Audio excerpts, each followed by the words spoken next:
going on? What's happening, everybody? Welcome back to the channel. If it's your first time here, thank you for coming. If you're an OG, hey, I appreciate you. Hey, step one, you got the duster. Now, we've moved it about that far. Damn wheel's locked up. It says it's been sitting for about a year. It's taken a beating in this last year. I mean, it's rough. It started to rust. The frame rails. Now it is super messy. A couple of people did use it as storage. I got it a little bit cleaned out, but I mean, it's just, oh, my poor baby. Those are brand new 315/60 radials. So he's running inside right now to grab the impact. I'm gonna try to zip this wheel off. If I have to, I'm gonna take off the caliper until I can get it home, get it rolling. But we're grabbing it. She is coming home. All right, guys, at a stopping point. Got the caliper off. We're gonna take out the brake pads. And then we're gonna continue to keep on trying to move it. It's gonna be fun getting it off the trailer with that, but oh well. There we go. All right.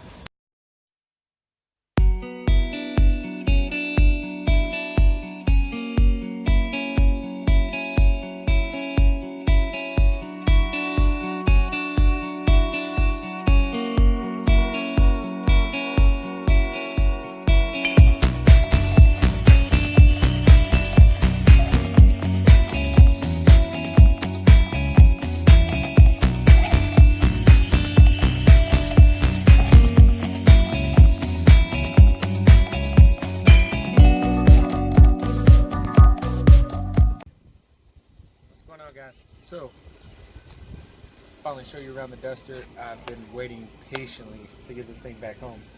I'm super excited. This is my dream car. Had it for 8 years, probably a little bit more, about 10. Yes, no, about 10.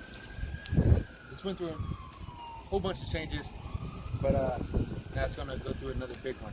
So in a second. Alright guys, here she is. 74 Plymouth Duster. This is my baby. This is the first car I ever drove. I drove it when I was 14. My dad let me race it. It ran 670s at that time. And I fell in love. That's when I got the bug. Now, paint job.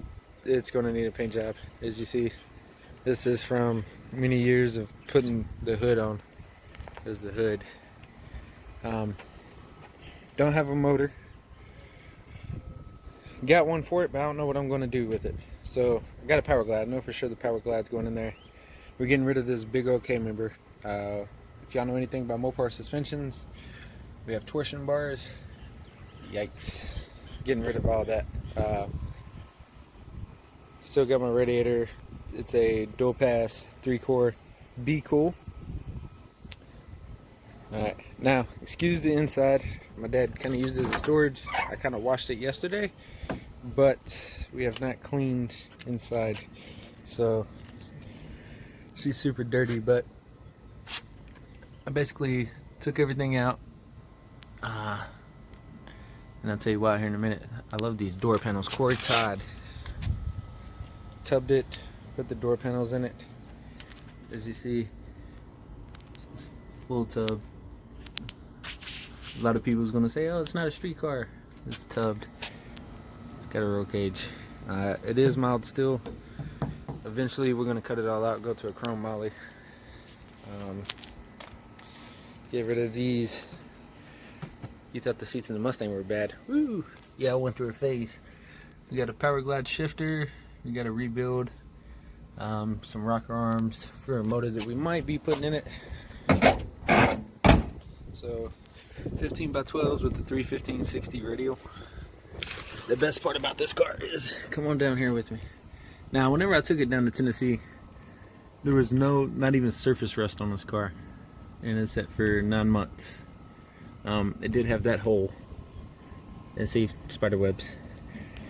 Did have that hole, but the surface rust was all gone and it was painted black. But anyway, the car's got subframe connectors, and then from there back, it is back halved. There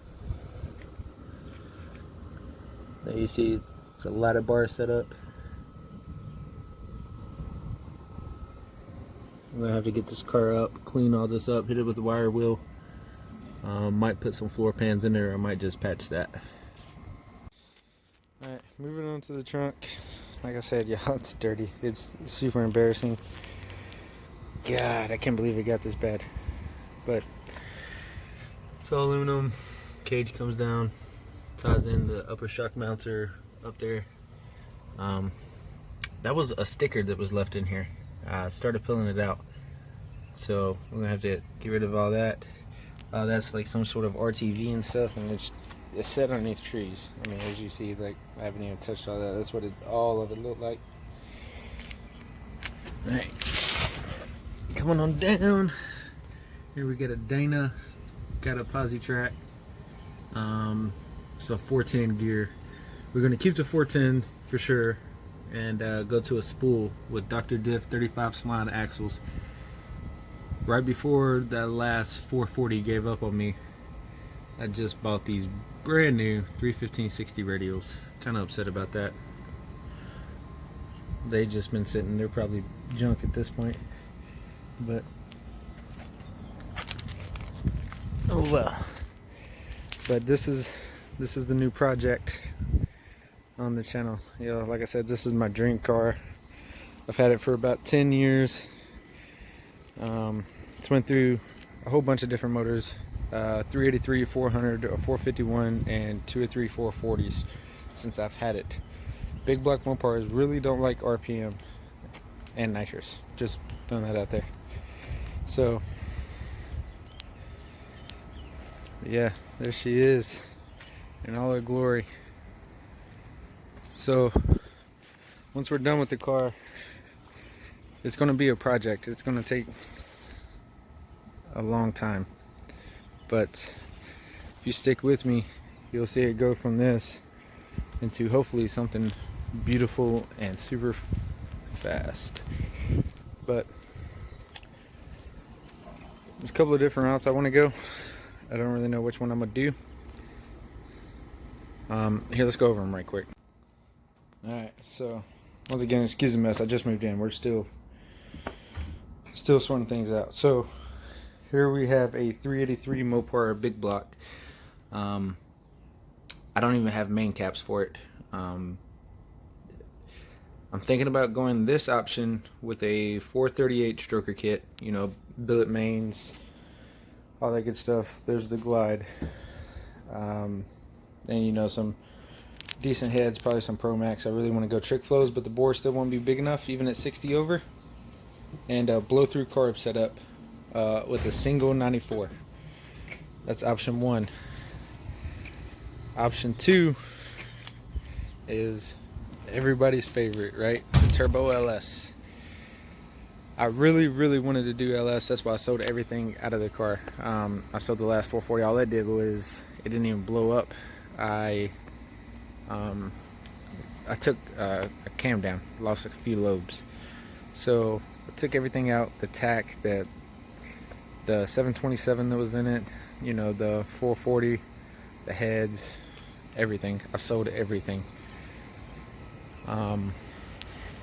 With the plan of going to a LS. I really want to do that. However, I'm starting to feel like the LS is played out.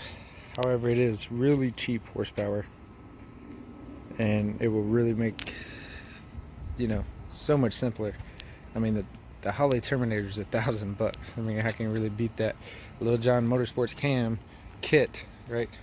Comes with everything minus the lifters, is $800.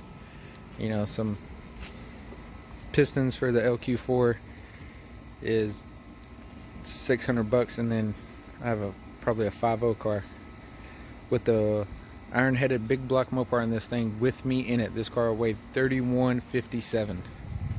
So it, with a cast iron LS with aluminum heads, I mean, and the Power Glide, this car is going to probably be 2,900 pounds, even finishing the cage that's in it, going with the miles still. So